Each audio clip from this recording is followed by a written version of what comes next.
एक गांव में रामू नाम का किसान अपने गधे के साथ खेत में काम करता था।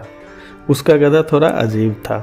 वो गधा बोल नहीं सकता था, लेकिन चेहरे के हाव भाव से बहुत कुछ समझा देता था लोगों को। गांव वाले मजाक में उसे गधा प्रोफेसर कहते थे। एक दिन गांव में एक पढ़ा लिखा नौजवान आया। नाम था मोहन, जो शहर से पढ़कर लौटा था। उसने देखा कि किसान गधे से बात कर रहा है। रामू कहता है, चलो प्रोफेसर साहब, आज खेत में आलसी मत बनना, ठीक से काम करना। यह सब देखकर मोहन को बड़ा आश्चर्य हुआ और मोहन हंसते हुए बोला, रामू चाचा, क्या आप इतने अनपढ़ हो गए हैं कि गधे से बात करने लगे? रामू मुस्कुराया और बोला, बेटा, मैं तो अनपढ़ हूँ, लेकिन ये गधा बहुत कुछ सिखा गया मुझे। मोहन ने मजाक उड़ाते हुए पूछा, अच्छा, एक गधा आपको क्या सिखा सकता है? रामू बोला, बहुत कुछ, सुनो ध्यान से।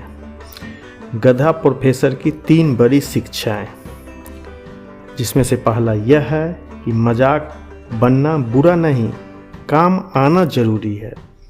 लोग इसे गधा कहते हैं, इस पर हंसते हैं, लेकिन सबसे ज़्यादा मेहनत यही करता है। दूसरी बात, कभी शिकायत नहीं करना, बस काम करना। धूप हो, बारिश हो, बोझ उठाता है बेचारा, बिना कोई बहाना बनाए। और आज के समय में इंसान तो थोड़ा सा चाय ठंडी हो जाए तो गुस्सा कर देता है। और गधे प्रोफेसर की तीसरी और सबसे बड़ी बात, अपने काम से काम रखना। गांव में यूं ही लड़ाई झगड़े होते हैं, राजनीति होती है, लेकिन ये गधा चुपचाप काम करता है, अपने आप में ही मस्त रहता है। मोहन कुछ देर सोचता रहा और फिर बोला, रामू चाचा, अब मुझे समझ आया, असली ज्ञान तो यहाँ खेत में मिल रहा है। रामू हंसते हुए बोला, बिल्कुल बेटा, इसीलिए तो मैंने इस गधे को प्रोफेसर बना रखा है। ये कहानी हमें सिखाती है, ज्ञान केवल किताबों में नहीं, जीवन के हर हिस्से में छुपा होता है।